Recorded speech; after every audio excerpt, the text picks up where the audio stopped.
హిందూ నగరంలో Nizamabad urban MLA camp కార్యాలయంలో CMRF చెక్కుల పంపిణీ కార్యక్రమం లబ్ధిదారులకు నిజామాబాద్ అర్బన్ ఎమ్మెల్యే చేతుల మీదుగా పంపకం జరిగింది. ఎమ్మెల్యే మాట్లాడుతూ వివిధ కారణాలతో అనారోగ్యంతో బాధపడి చికిత్స చేస్తున్న బాధితులకు సీఎం సాయి నిధి ద్వారా 66 మందికి 18,93,000 రూపాయలు విలువగల చెక్కులు అందించడం జరిగిందని, ఎటువంటి జాతకం లేకుండా ఎమ్మెల్యే క్యాంపు కార్యాలయం నుండి అప్లై చేసుకున్న ప్రతి లబ్ధిదారునికి దరఖాస్తులను సెక్రటేరియట్ కి పంపించడం జరుగుతుందని తెలిపారు. రాష్ట్ర ప్రభుత్వం బాధితులకు అప్లై చేసుకున్న మొత్తంలో 15%, 20% మాత్రమే చెల్లిస్తుందని, లక్షలో ఖర్చు ఉంటే 15,000, 20,000 ఇస్తే సామాన్యులకు చికిత్స ఖర్చు ఆర్థిక భారంగా మారుతుందన్నారు. గత ఎమ్మెల్యే హయాంలో సంవత్సరాలను గడిచిన చెక్కులు రాలేదని, ఇప్పుడు అప్లై చేసుకున్న 3 నెలల్లో చెక్కులు వచ్చేలా కృషి చేస్తున్న ఎమ్మెల్యే గారికి లబ్ధిదారులందరూ కృతజ్ఞతలు తెలిపారు. కార్యక్రమంలో బీజేపీ కార్పొరేటర్లు, మండల అధ్యక్షులు, నాయకులు, కార్యకర్తలు పాల్గొన్నారు.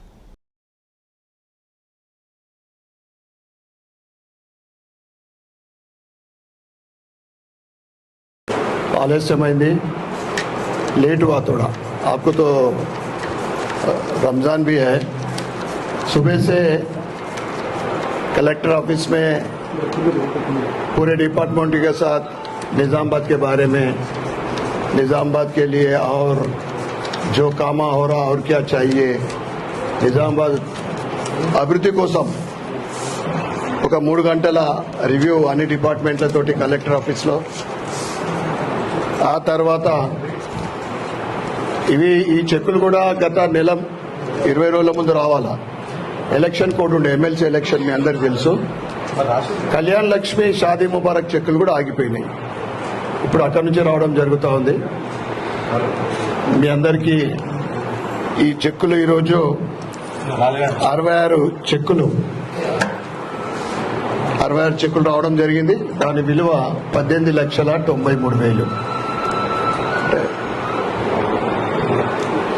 నేను ఎమ్మెల్యేగా గెలిచిన తర్వాత ఈ కాంగ్రెస్ ప్రభుత్వము, ఇది గత ప్రభుత్వం ఇచ్చింది, అంతకుముందు ప్రభుత్వాలు ఇచ్చింది, కొత్తగా ఏం కాదు. కానీ మీకు ఇచ్చే అమౌంట్ మీరు ఎంతైతే అప్లై చేసుకుంటారో కనీసం 50% రావాలని నేను ప్రతిసారి కూడా నేను చెప్పడం జరుగుతూ ఉంది. అదే విధంగా నేను అసెంబ్లీలో కూడా గతంలో మాట్లాడినా, మళ్ళీ అవసరం ఉంటే మాట్లాడతాం. ఎప్పుడు సమయం లభించినప్పుడు మాట్లాడతాం. ప్రయత్నం చేస్తూ ఉన్నాం ఎక్కువ రావాలని. ఈరోజు వినోద్ కుమార్ అని ఆకుల మల్లేష్ అంటే ఎక్కువ ఇవ్వాలంటే అటొకటి ఇటొకటి వస్తూ ఉన్నది. 2 లక్షల పైన వాళ్ళ కరెక్ట్ ఫిగర్ ఉండే 2,25 అప్లై చేసుకుంటే 1,10,000 వచ్చింది. అన్ని చెక్కులు కూడా వాళ్ళు ఇచ్చేది ఎంత అంటే ఇప్పుడు మనకు 20% వస్తుంది. ₹1,00,000 बोले तो 15 से 20-22 हजार आ रहा होगा. 25,000 ఎక్కువ రావాలా. ఎందుకంటే ఉన్నోళ్ళు అయితే అప్లై చేసుకోరు, బాగున్నోళ్ళు కాదు కదా. మధ్యతరగతి వాళ్ళు, పేదలు, బడుగు బలైన వర్గాలు. ఇది ఈ సీఎంఆర్ఎఫ్ ఫండ్ ఈరోజు ఏదైతే ఈ చెక్కులు పొందిన వాళ్ళందరికీ కూడా అంటే మంచికో చెడుకో మీ ఆరోగ్య సమస్యల కోసం మీరు అప్లై చేసుకున్నారు. చాలా సంతోషం. ప్రభుత్వము త్వరతగతిని ఇవ్వాలా, జల్దీ దేనా और ज्यादा देना. मेरा यही स्लोगन है. అసెంబ్లీలో కూడా ఇదే విషయం మాట్లాడతా. ఎక్కువ ఇవ్వాలా, జల్దీ ఇవ్వాలా, అంతే కదా. ధన్యవాదాలు. తక్కువ స్థాయి వాళ్ళకు నేను ఒక సలహా ఇస్తా ఉన్నా. जो गरीब बोल तो प्राइवेट हॉस्पिटलों में खर्चा नहीं कर सकते. ప్రైవేట్ హాస్పిటళ్లలో ఖర్చు పెట్టుకోలే స్తోమత లేని వాళ్లకు నేను సూచిస్తా ఉన్నా. ఎవరికైతే ఏదన్నా బీమారి కోసం మీరు సివిల్ హాస్పిటల్కి వెళ్ళండి. మీ అందరికి ఏముందంటే సివిल हॉस्पिटल बोले तो डर जाते लोग, है ना. पर ऐसा नहीं. अभी मैं पीछे 1 साल से గత సంవత్సరం నుండి సూపరింటెండెంట్ గారికి, అక్కడ ఉన్న వాళ్ళందరికీ, హెచ్ఓడీలకు నేను సూచిస్తా ఉన్నా. ఈ మధ్యన మంచి రెస్పాన్స్ వస్తుంది.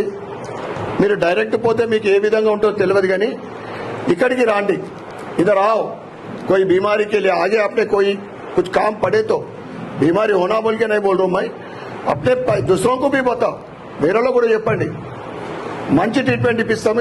ఇక్కడికెళ్ళి హాస్పిటల్ సూపరింటెండెంట్కి ఫోన్ చేస్తారు. ఎందుకంటున్నా అంటే గత నెల క్రితము न्यूरो सर्जन, न्यूरो అంటే అమ్మా हेड का ऑपरेशन होगा तो कम से कम 4-5 लाख से कम नहीं होता. 3 से 4 लाख निजामाबाद में, हैदराबाद में रहे तो 10 लाख होता. 10 లక్షలకు తక్కువ మంచి ఆపరేషన్ అయింది. నేను ఒక గత 5-6 రోజుల కింద ఒక ఆయి వచ్చింది నా దగ్గరికి. ఆమెకు నరాల ప్రాబ్లం, సరిగా నడరస్తలేదు. కొడుకు ఒక ఆయన చనిపోయిండు, ఇంకొక ఆయన జర మెంటల్ డిస్టర్బ్ అయిండు. మన బీజేపీ పాత క్యాట్రాక్ట్ నజర్ కమ్ అయితే అది పంపిస్తే ఏమన్నారు అంటే ఇప్పుడు అవసరం లేదు, అది ఇంకా కొద్దిగా పండాలంటారు కదా. ఆరు పట్నావు 2 నెలలకు చేస్తారు. అమ్మకు నరాల ప్రాబ్లం ఉండే మెడిసిన్స్ ఇచ్చి పంపించారు. మీరు హాస్పిటల్ విషయంలో ఏదున్నా కానీ మా దగ్గరికి రాండి, जरूरत है तो. छोटा मोटा आपके गली के डॉक्टरों में बताते हैं वो छोड़ दो. మీకు మేజర్గా ఏదైనా పెద్ద బీమారు సివిల్ హాస్పిటల్లో మంచిగా చేస్తే దాని మించిన హాస్పిటల్ లేదు. మంచిగా చేస్తున్నారు, చేయకుంటే మేము ఉన్నాం ఈడ. ఎవరికైనా కానీ చెప్తున్నా, బట్టిగా డబ్బులు చాలా మందికి చిన్న చిన్న వస్తువులు అవి ఇవి అమ్ముకొని ఇవాళ ఆర్థికంగా దెబ్బతింటా ఉన్నారు. అదొక్కటి మీరు మీ వాళ్ళకు కూడా आपके पड़ोसी लोगों को, अपने रिलेशंस को, किसको भी बताओ. ఓపీ జాతే అలా జాయిన్ కావాలా, ఇంటర్నల్గా ఇన్పేషెంట్లుగా ఉండి ఏదైనా పెద్ద బీమార్లు ఉంటే నా దగ్గరికి, నా క్యాంప్ ఆఫీస్కు రండి, మా పిఏ ఉంటారు, అది చూసుకుంటారు.